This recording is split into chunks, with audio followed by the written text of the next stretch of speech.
what is a wedding and a marriage in the Bible? Is it something where one person enters into a subordinate role to the other and is never happy again, and you just sort of have to slave away for the rest of your life without any kind of joy?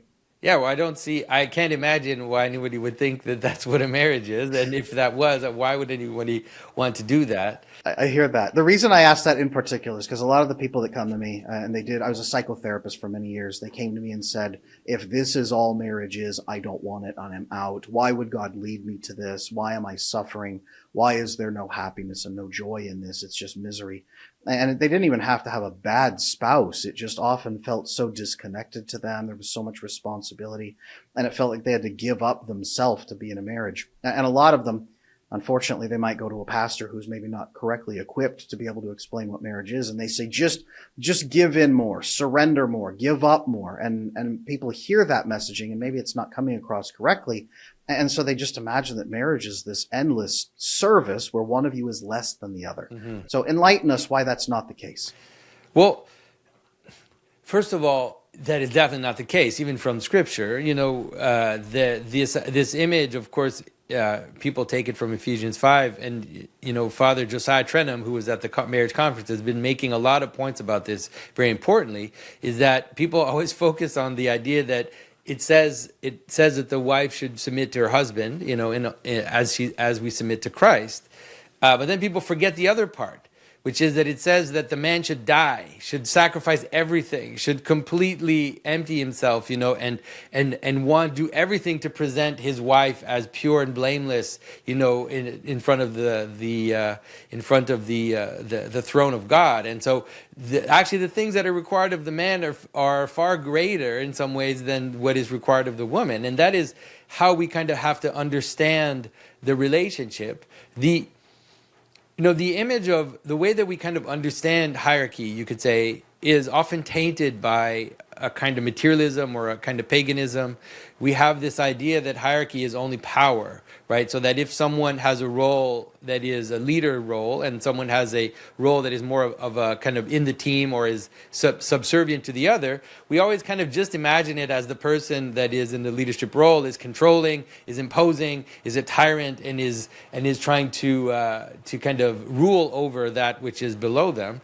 And the truth is that has existed in history. It still exists today. There are people that go in that direction. If you think of the Roman marriage, that's what the Roman marriage was. That is, the woman was basically property, and the man had complete rule over his household. He could do whatever he wanted, however he wanted. Even his slaves. He could have sex with his slaves, and there's no issue. He could have his children killed. They could expose their children. It was a complete power hierarchy in that way. But what Christianity comes to show us is that the relationship between heaven and earth is actually a self-sacrificial one. That is, when God comes into the world and manifests himself as the bridegroom, he is giving his life for us, right? He is completely emptying himself for us. And that now becomes the image of hierarchy for Christians. It's not that hierarchy doesn't continue to exist, but that this hierarchy has a different flavor, right? It's a hierarchy that's related to love. In the same way that, even as parents, the way that we in some ways have authority over our children, how could anybody imagine that the authority we have over our children is only to make them subservient and to make them serve us and to make them do whatever? That's ridiculous. We want for our children that they become the best versions of themselves. We want them to kind of flower and to find joy and to find satisfaction in life. And that is, of course, the way that it should also be in marriage, is that if in the Christian marriage, we have this image that the man has a leadership role. He should see that leadership role in the same way that you see your leadership role with your children. That is that, yes, you have some authority you want to be able to guide and to lead, but the purpose is for there to be joy and love and a most fruitful relationship possible. I love that. That is fantastic and well stated. To that point, right, Christ actually directly contradicts that power imbalance and says, among the pagans, those of you who are greatest get the most benefits, when he's speaking to his disciples. But among you, the lowest, the one who is at the lowest will be greatest, and the one who tries to be greatest will be least. That is inverting the model correctly and completely. And I love that. So everybody out there who's listening, who's afraid that falling into a hierarchy means you will be defenseless, helpless, and that no one is going to care for you, that is the absolute opposite of what a Christian marriage is supposed to be. Do not fall into that trap. The Bible says that we husbands must die to ourselves, right, and serve the wife. As Christ died for the church, we die to our wives. What does it look like for a husband to properly die to self to serve his wife and family? What does it look like in your marriage? Yeah, what it looks like in my marriage is that, I mean, in my marriage, it's not that complicated. I'm a intellectual type person. I live in my mind. I live in my projects. I'm an artist. I love to do things. I love to, and that is in some ways, once I feel like things are safe, like once I feel like things are solid, that's where I go. Like, I'm like, all right, well, things are okay. Now I'm going to like dive into the project. And, what I've had to kind of learn to do, and I'm still learning to do it, is to remember that the relationship isn't just something that's solid that you kind of sit in and that you move into the other projects. It's something that has to be constantly nurtured, constantly, and that in some ways it's at the outset it looks like a kind of dying, but what's wonderful about it is, like all the kinds of self-sacrifice that we make, the true kind of sacrificial gestures we make is that they're actually life-giving. They yield more. And therefore, what at first you thought was, okay, well, now I'm not going to do this thing that I wanted to do. I'm going to kind of sacrifice this thing. What happens is you end up having a lot more. You end up having a deeper relationship, a more satisfying relationship, and then ultimately, the kind of safety that you need to be able to also do the project will actually increase, so that you can also do the things that you love, and everything kind of builds on each other.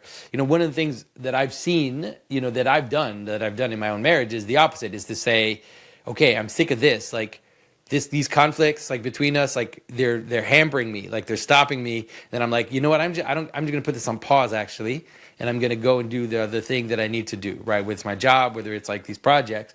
And then what happens is that everything degrades from there. And then at some point, even the things that I thought that I was going to do end up not happening. And then things kind of become chaos. And so we have to understand that the self-sacrificial mode that God asks of us is actually, there is an asceticism to it, and it's true asceticism. There is a way in which we're sacrificing, but that sacrifice is, like Christ says, like the seed has to die for it to yield fruit, and it actually does ultimately yield fruit. It's the same with marriage, and it's the same with children. Like for me, it was a lot with children, was in the same, like for me, like babies and little children, it's difficult for me to be like really into it, right? Because I like kids that I can talk to, that we can joke around with, and we can play with. But like, 1-year-old, it's like, what do you do with a 1-year-old? But like I tell fathers this all the time. Like I swear, like every minute, every hour, every afternoon, every evening that you spend with the child when they're like 1, 2, 3, like really, really young, is like that will pay off 1,000 times when they're older. Because if you like, and I've seen it, because obviously at first it was difficult for me, but then obviously I knew that I had to do this. Like I had to be a father and had to be involved, and I can see just how precious that was, and that I don't regret any like of the sacrifices that I made, any of the moments that I couldn't do the things that I thought were important. My goodness, I even remember myself like, how could I even think that this was a sacrifice? How could I even think that it was? And it was like I was lying to myself, I fully agree with that. So my wife, we've been married 17 years and we have 5 kids, and number 6 is coming in a couple of months.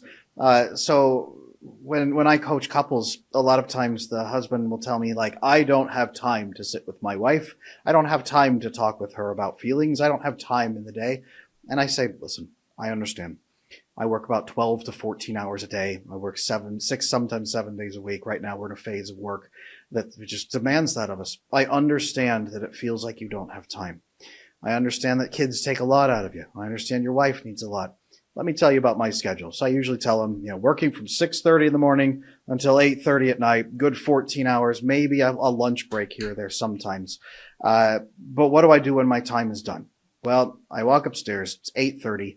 If there's any kids that are still awake, I check in with them. Hey, really quick, how was your day? give them a kiss, give them a blessing, make sure they feel loved, and drift off to sleep. I maybe get 10 minutes to rest and recuperate myself, because otherwise I'm not going to be a very good husband and father going forward after that. So I rest, wash my face, get changed, breathe, get a glass of water. And then I settle in with my wife, and our schedule at 9 o'clock to 9:45.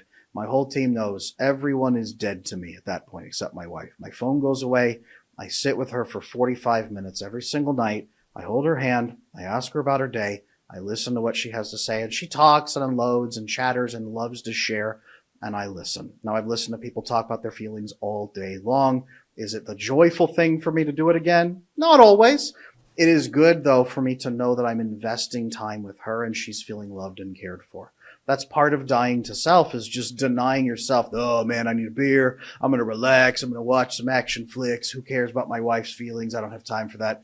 It's setting that aside. Now, when I have rest days, the first portion of those rest days goes to my wife and children. Like, I have time for this, I will invest it in you guys. Sunday afternoons, after I've invested in wife and kids, after I've invested in God and Mass, then Sunday afternoons, there's a portion set aside for me to rest on Sunday afternoons so that I can recover. Christ sacrificed for us, but he also didn't give up his authority, his kingship, his selfhood. He didn't give up the essence of how he could take care of us, because if he collapses into us, he can't.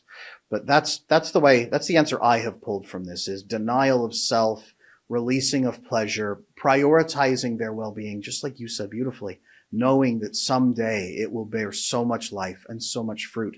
It's not me sacrificing thanklessly for my family and they win and I lose.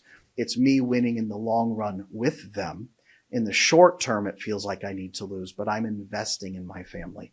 So I don't moan and bewail my life as I'm dying to self. I am actually serving self and God and family. Is that lining up with what you're seeing in And the I Bible? think that, we could see it in the other way too. Like you could actually flip it. Let's say you could have someone, a father, for example, and this is going to be controversial for some people, but let's say a father that decides that they're just going to stay at home and like take care of the kids, and they're going to have that type of lifestyle, and they're just going to be with the kids all the time, There is one of the issues is that one of the roles of the father and one of the roles of the husband is in some ways to kind of set an example. And so it's actually to kind of, in some ways, be of someone that the children can imitate, and so that's also very important. So your professional work and the things you do in the world, whether it's your job, sometimes it can be your job, but sometimes it can be your involvement in the community, the way that you helping people in the neighborhood, like whatever it is you're doing outside of the home is crucially important to the relationship, because that is also part of what one of the roles of the man is in some way to be kind of an example.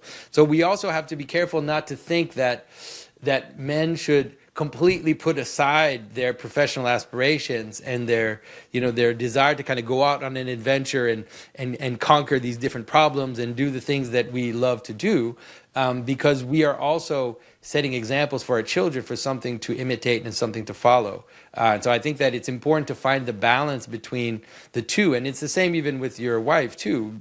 The truth is that even though maybe some women might think that they'd like their husband around all the time and have them completely for themselves, the truth is that after a while they would actually have contempt for that person, because they also want someone who they can kind of watch in the world and see what they're doing and admire their presence in the world. And so finding the balance between how a man acts out in the world and how they are in the home and kind of taking care of the more intimate aspects of their relationship is something that we all have to contend with, and we should contend with.